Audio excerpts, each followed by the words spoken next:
జూబ్లీహిల్స్ లో కాంగ్రెస్ గెలుపు ఖాయమని ధీమా వ్యక్తం చేశారు మంత్రి జూపల్లి. ఎక్కడికి వెళ్లినా ప్రజల నుంచి మంచి స్పందన లభిస్తోందన్నారు. మైనారిటీలకు అవకాశం కల్పిస్తే ప్రతిపక్షాలు రాజకీయం చేస్తున్నాయని ఆరోపించారు. ఆయన ఇంకా అసలు ఏమన్నారో మరింత సమాచారం మా సీనియర్ కరెస్పాండెంట్ అశోక్ అందిస్తారు. జూబ్లీహిల్స్ ప్రచారంలో భాగంగా మనతో పాటు మంత్రి జూపల్లి ఉన్నారు. ఆయనతో సార్ చెప్పండి, ప్రచారం ఎలా జరుగుతుంది? మళ్ళీ కాంగ్రెస్ పార్టీకి ఓటేయాలి. తెలంగాణ ఇచ్చినటువంటి సోనియా గాంధీకి మళ్ళీ ఈ ఎన్నికల్లో కూడా అవకాశం కల్పిస్తే యువకుడు నవీన్ యాదవ్ చదువుకున్న అతను ఒక బీటెక్ స్టూడెంట్, అంటే బీఆర్ స్టూడెంట్, గతంలో రెండు పర్యాలు పోటీ చేసిన మూడవసారి. ఈసారి ఆశీర్వదిస్తే ప్రభుత్వం ఉంది కాబట్టి మా యొక్క అంటే ఆ వార్డుల సమస్యలు, అది మంచినీటి సమస్యనా, మురుగునీటి సమస్యనా, రోడ్ల సమస్యనా, ఇంకెవరికైనా రేషన్ కార్డు రాని వాళ్ళు కానీ, ఇంకెవరికైనా 500 గ్యాస్ సిలిండర్ రాని వాళ్ళు కానీ, ఇంకెవరికైనా 200 కరెంటు మిగిలిపోయిన వాళ్ళు ఉంటే ప్రభుత్వం ఉంది కాబట్టి మా పనులు అయితే ఒకటి ఉంది, పాజిటివ్ ఉంది. ఇవన్నీ ఒక ఎత్తు అయితే డీకే అరుణ మాట్లాడుతూ 3 సంవత్సరాలు కాదు కదా 3 నెలలు కూడా మీ ప్రభుత్వం ఉండదు అనేది డీకే అరుణ అంటారు. మీరేమంటారు?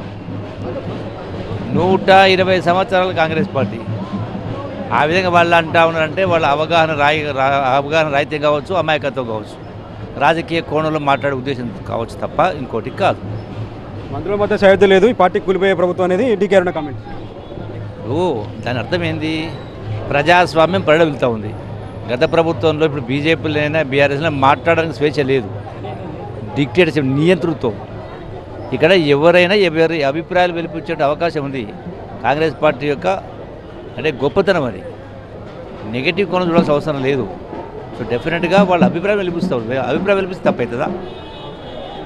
అభిప్రాయం వెలిపిస్తే అది గొప్పతనం, వెలిపించకపోతే నియంతృత్వం వల్ల భయంతో. అంటే ఆరోపణలు చేస్తున్నారు. అభిప్రాయం వెలిపించడం వేరు, అభిప్రాయాలు కాకుండా ఆరోపణలు చేయడం వేరు. డైరెక్ట్గా సీఎం పైన చేయడం కావచ్చు, ఇతర కార్యక్రమాలు. ఆరోపణలు చేసే కోణం ఏదైతుందో రాజకీయ కోణం. ఆరోపణలకు ఆధారం లేదు. ఏదో ఒకటి సగం మాట్లాడి సగం వదిలేస్తే అశ్వత్థామ అతహక్ అని గట్టిగా మాట్లాడి, కుంజరహ అని చిన్నగా మాట్లాడితే చనిపోయిన ఏనుగు, కానీ అశ్వత్థామ చనిపోయినట్టుగా ప్రజలు అదే. అజరుద్దీన్కి మంత్రి పదవి ఇవ్వడం అనేది కేవలం ఎన్నికల కోసం ఆడుతున్నటువంటి స్టంట్, ఎన్నికల కోడ్ని ఉల్లంఘించడం అనేది చట్టం ప్రకారం చేస్తారు. ఏదైనా చట్టానికి వ్యతిరేకంగా చేస్తే కోర్టు పోతారు, నిలబడదు. చట్టం ప్రకారం చేసినప్పుడు ఇది వాళ్ళు రాజకీయంగా విమర్శిస్తూ ఉంటారు. మా పార్టీ మా అంతర్గత విషయం, మా ప్రభుత్వం, మీకేం అవసరం? సో మొత్తానికైతే 80% జూబ్లీహిల్స్లో గెలుస్తామని చెప్పి అయితే ప్రతిపక్షాలు చేస్తున్నటువంటి ఆరోపణలలో ఎలాంటి నిజం లేదని కూడా అటు జూపల్లి చెప్తున్న పరిస్థితి మనకు కనిపిస్తుంది. కెమెరా సంపద, అశోక్, TV9 హైదరాబాద్.